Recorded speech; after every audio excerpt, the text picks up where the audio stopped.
أعوذ بالله من الشيطان الرجيم.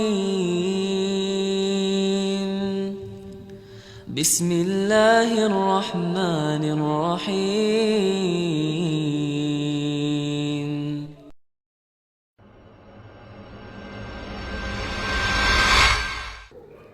Buat kita yang membenci orang tua kita, yang mengatakan orang tua kita begini begitu, demi Allah yakinkan dia pernah berbuat sebuah kebaikan dalam hidup kita.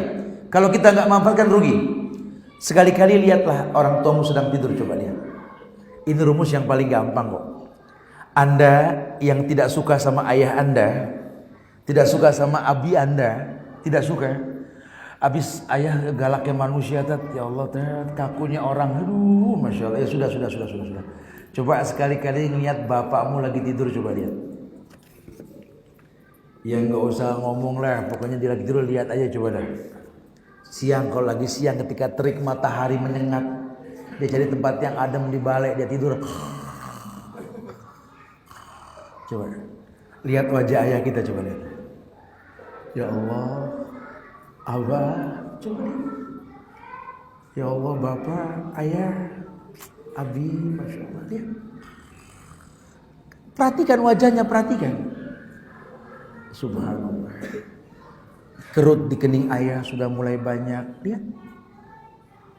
Mata ayah yang hitam sudah mulai bersepah putih, coba lihat. Giginya sudah mulai tanggal, coba lihat. Rambutnya yang hitam sudah memutih, coba lihat. Lihat tangannya urat di mana-mana. Coba perhatikan. Napasnya mulai terpenggal. Coba lihat. Ini orang yang kau benci. Ini orang yang kau bilang tak ada kebaikan dalam hidupnya.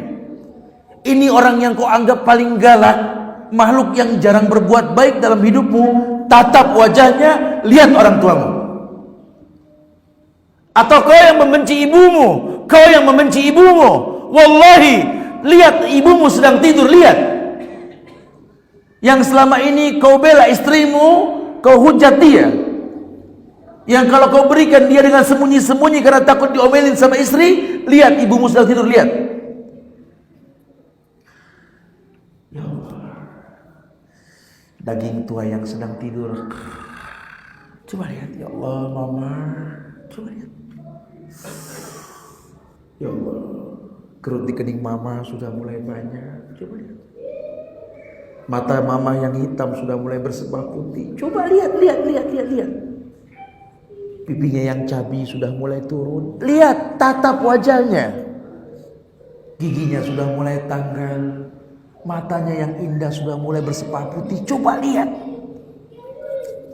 Ini orang yang kau benci. Ini orang yang kau bilang paling galak. Subhanallah. Berapa lama lagi kau berjumpa dengan dia? Mendingan besok pagi temui mereka. Temui mereka sudah.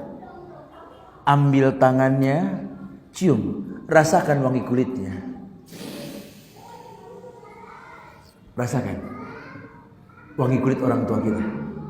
Karena mungkin besok daging bangkai kita cium dari mereka. Allah. Kalau nanti sudah tidak ada, air mata nggak menghidupkan mereka. Sesal kemudian tak berguna. Mumpung masih ada, berikanlah kemuliaan padanya. Gapai ridhonya. Al-jannatu tahta aqdamil ummahat. Buktikan bahwa surga di bawah telapak kaki orang tuamu. Bagaimana membuktikannya? Angkat dia setinggi mungkin. Contoh Uwais Al-Qarni itu contoh. Seorang pemuda yang tidak hidup zaman Rasul. Tapi Rasul katakan pada Umar, nanti di masamu ya Umar, temui Uwais.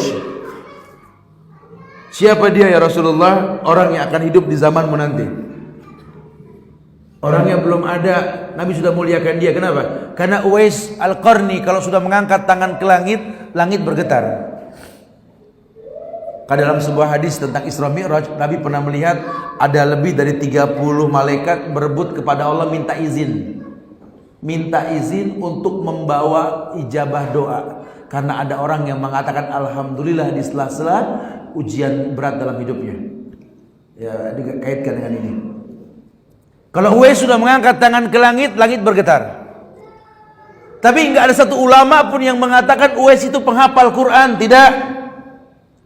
Tidak ada satu ulama pun yang mengatakan Uwais itu ulama besar. Tidak. Riwayat hadis pun tidak. Tidak ada hadis riwayat Uwais, nggak ada. Apa sih kelebihan Uwais? Uwais meletakkan orang tua di atas kepalanya. Uwais tahu sekali kalau dia punya ilmu lebih, bukan untuk mengkritik orang tuanya, tapi menutupi kekurangannya. Itu lebih baik. Bahkan kalau perlu dia menghajikannya. Bahkan kalau perlu dia sambung silaturahmi dengan teman-teman orang tuanya ketika masih hidup dulu. Sehingga yang paling berhak memandikan mayit orang tua adalah anaknya sendiri. Antum kalau biasa mandiin mayit, antum bisa tahu lah. Ya. Mungkin orang tua antum masih ada, tapi kan kakek antum ini kan orang tua, atau paman antum tuh orang tua. Ketika diguyur itu air, setelah diwudukan ini mayit, diguyurkan air, kemudian kita mulai membasuh. Ya, kita basuh. Allah, ini tangan yang kemarin saya gandeng ini. Ini tangan yang kemarin saya cium ini. Ya Allah, cepat sekali waktu bergulir. Sekarang seonggok daging dingin di hadapan saya, ya Allah. Coba kita basuh pundaknya, ya Allah. Ini pundak yang saya pernah bersender di atasnya, ya Allah. Coba getarkan hati dengan seperti itu, coba. Kita basuh kepalanya, ya Allah. Ingat kita juga pernah disampoin dulu sama ini orang.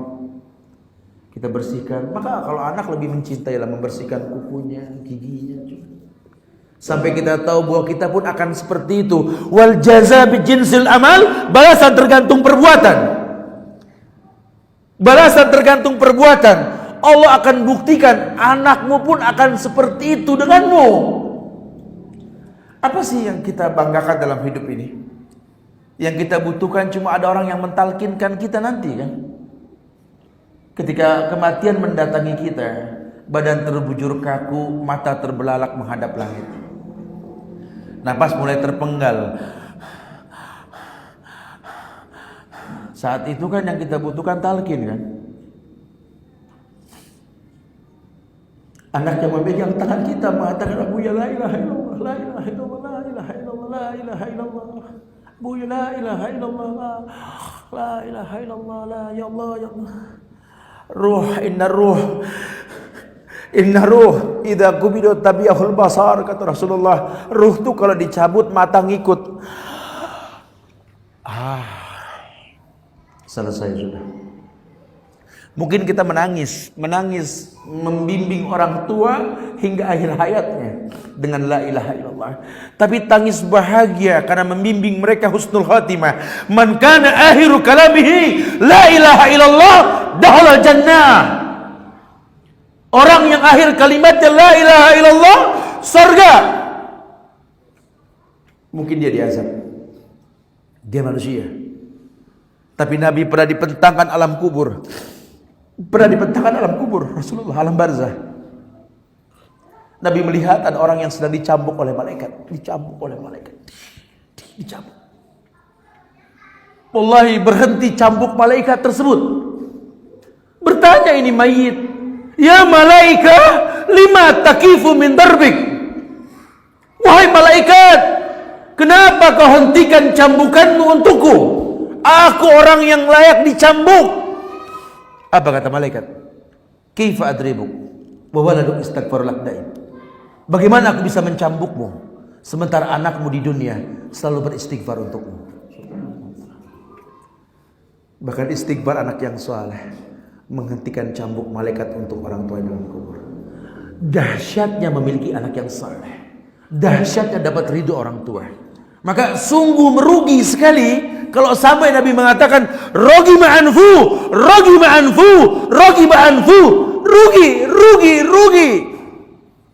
Kerugian yang teramat sangat.